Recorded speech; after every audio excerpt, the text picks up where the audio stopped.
Vice President J.D. Vance and Defense Secretary Pete Hegseth received a not-so-warm welcome visiting National Guard service members yesterday at Union Station in D.C. They were met with a myriad of boos and heckling. Let's just take a look.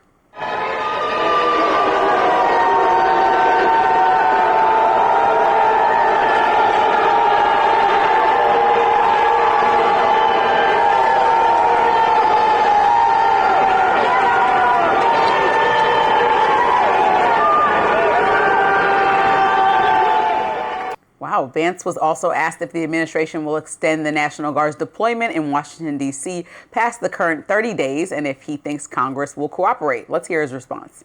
We'll ultimately let the President of the United States determine where we are after 30 days of this emergency order. I think that we're going to make a lot of progress over the next 20 days. I think that we're 9 days into this thing. But if the President of the United States thinks that he has to extend this order to ensure that people have access to public safety, then that's exactly what he'll do. Meanwhile, White House Deputy Chief of Staff Stephen Miller also joined the pair on their visit. He's garnering a lot of views on social media for this moment. Let's watch. All these demonstrators that you've seen out here in recent days, all of these elderly white hippies, they're not part of the city and never have been. You tell him. Well, first of all, that's no. You can't just say, "Oh, they somebody flew here or drove here just to do this." Like people live here. DC is one of the most diverse cities. Radar, I also hate elderly white hippies. Yes, but it's like, come on. These protesters have been out there consistently. They need to live out here at this point if they're not real protesters because they've spent a lot of time. Jobs, hippie. I don't like protesters even when I agree with what they're protesting for. Well, you like free speech, so we know that that's just going to stand, right? They should be outside. Shot. Look, I'm not surprised that they got met with boos. I haven't met a lot of people that enjoy federal authorities here. Now, while you say, yes, I enjoy being protected and I would like local law enforcement to be bolstered and I want to feel safe in my neighborhood, that's a different feeling than wanting military trucks driving around the street and just people in army uniforms just standing around. Like, it just presents a feeling that people maybe didn't want a militarization in their city. And I think that's fair. And just going back to the beginning of why we're here and why we couldn't have worked with local leaders to get this done effectively without the entire military. No, we're not. We're forcing the federal government inside of D.C. and militarizing it when they could have worked with local leaders to figure out how to actually implement long-term solutions like community policing, which would have made the police more attached and have an understanding about the community instead of just being from anywhere in the country and just coming here and trying to police places like the 7th and 8th Ward, which I'm just learning about because I'm new to D.C., but it's mostly people of color. And you talk about some of those young kids who are like outside and spending a lot of time with their friends late night. Some of them might be committing crimes, but some of them probably just need youth programs so that they can get off the street because unfortunately sometimes the parents are working late and don't have the capacity to watch their kids until, let's say, 11 p.m. when they get home. So these things could all be rectified if real solutions were put in place to kind of like house homeless folks and come up with community programs and put local programs in place so that kids can have activities to do or be tired by 11 p.m. You know who shut down the community programs? COVID. Yep. Okay, so it's not Democrats. who. COVID. Dr. Fauci, who President Trump put in position to do things like that and make those calls. Yes, Trump put him in position. And let me just say, as DC was starting to clean up since COVID and do some of these things, like regulate guns more, like put in community programs, crime dropped. No matter if you want to believe the statistics or not, crime has dropped, and that's because of the Secure DC Act that Muriel Bowser signed into law last year. Yeah, it's been effective. It dropped from third world hellhole to and in COVID, crime increased. So third world, whatever you just called it, decreased across the country. We have worse crime. Okay, I don't have the argument about how we agree. Crime came down. That's a good thing. The baseline is because still of what too bad. Democratic leadership did in D.C., specifically Muriel Bowser being a champion of this Secure D.C. Act, and so that's why crime went down. So maybe if he would have bolstered up what she was already trying to do, rather than overstep and put federal authorities in places where Republicans generally say they don't want them, which is local territories. I just don't understand. Okay. I want to talk about Union Station specifically, however. Fine. Union Station is a building I've spent a lot of time in. I go to New York quite frequently. I'm actually doing so today as soon as we finish taping the show. Union Station used to be a building. In fact, when I came to D.C. on field trips in the 8th grade, you could spend time in Union Station. That was a long time ago.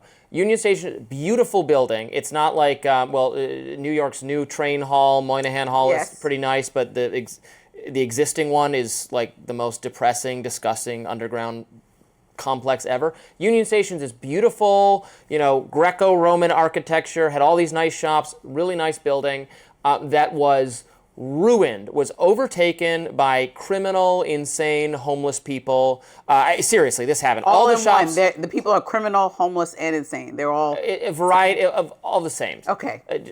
Variety. I mean, all the shops there closed, not all at once, not overnight, but over time, because the customers were constantly being harassed, heckled. This has happened to me by homeless people who live there, by mentally ill people, soiling themselves in public, just gross stuff.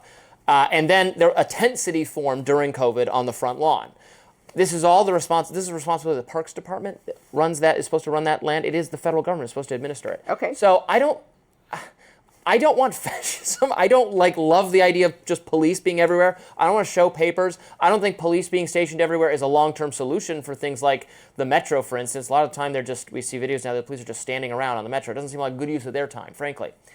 But Union Station needed to be brought under control so it can flourish, so businesses can reopen there. And I'm sorry, I don't care what that takes, but if that takes a little bit more aggressive policing, that's what it takes. And I think we agree that D.C. should be safer. This is my new home. Happy for it to be safer. I think we agree that Union Station is a beautiful building and should operate in the way that you experienced it in 8th grade. But what I disagree about is the fact that we should have the federal government just completely disregarding what a local leader like Muriel Bowser may or may not have wanted, in the same way that Trump... What she wants is 800 more police officers. Okay, so that is what she wants. Then he could have had a sit-down conversation and then publicize that like he did with Netanyahu last Friday. He could have sat down with Muriel Bowser, put a camera on them, and decided how they're going to continue to secure D.C. and put funds in place to allow local leaders to flourish in the way that we've elected them to do, instead of just deciding to do something and then her getting caught off guard and trying to manage how she speaks to Charlemagne, understanding that everybody's looking at her critically who are in different communities, and then other people are like, oh, we're happy to have this.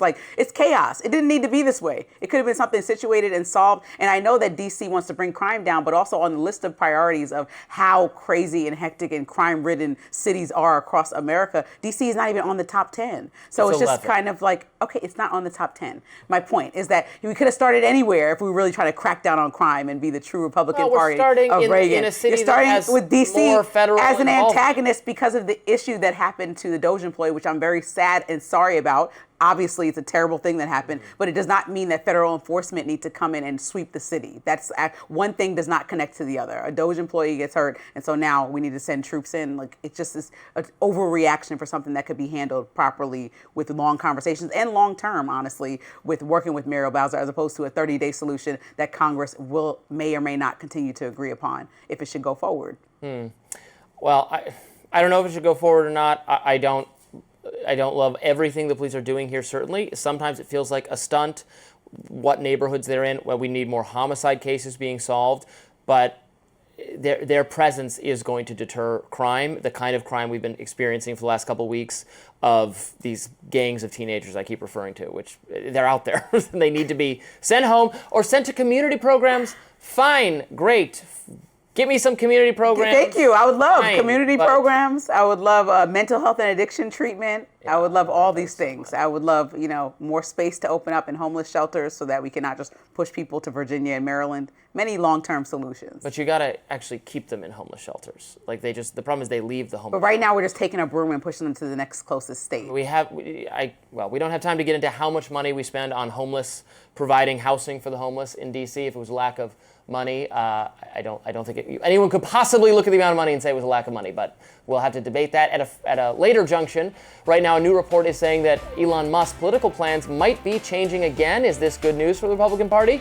We'll talk about it after a quick break. More Rising right after this.